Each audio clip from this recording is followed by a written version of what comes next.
On June 1st, 1794, the British fleet intercepted a French convoy. History records that in the ensuing conflict, 250 crew members of the Vengeur du Peuple were killed in battle, and another 106 drowned when the ship sunk. The sinking of the ship gained legendary status in France, and the story was used to rally the French with speeches which portrayed the crew as heroes.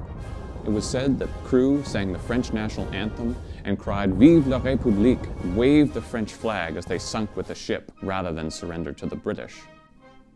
Hi, I'm Duncan, and I'm the curator at the Vancouver Maritime Museum, and this is the famous French warship, the Vengeur du Peuple, a 74-gun ship that fought in the Napoleonic Wars against Britain. While some of the accounts of the ship are likely exaggerated, there's no doubt that the legend spread through France. The sunken wreck even made an appearance in Jules Verne's 20,000 Leagues Under the Sea.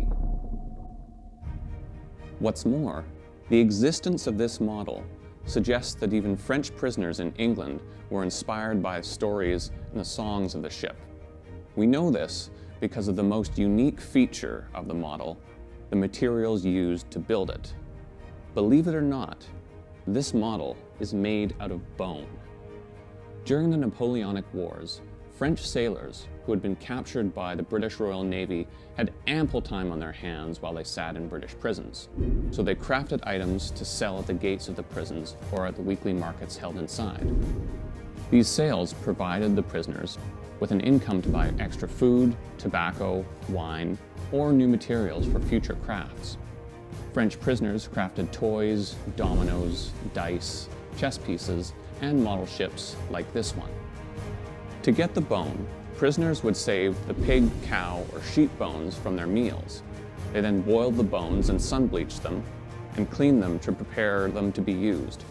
They used the bones for the frames, planks, and main sculptural details of the model. Wood was used for other elements on the model, and often horse or human hair was used for the rigging. This particular model was made by French prisoners at Portchester Castle in England, sometime around 1798.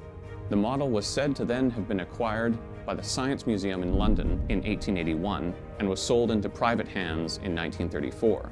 It was brought from the UK to Canada in the early 1990s and was on loan to the Vancouver Maritime Museum for 3 years before officially being donated in 1995. The Vengeur du Peuple is considered one of the finest examples of bone models in the world. More than that, however, this model tells a story about the perseverance and creative defiance of prisoners of war.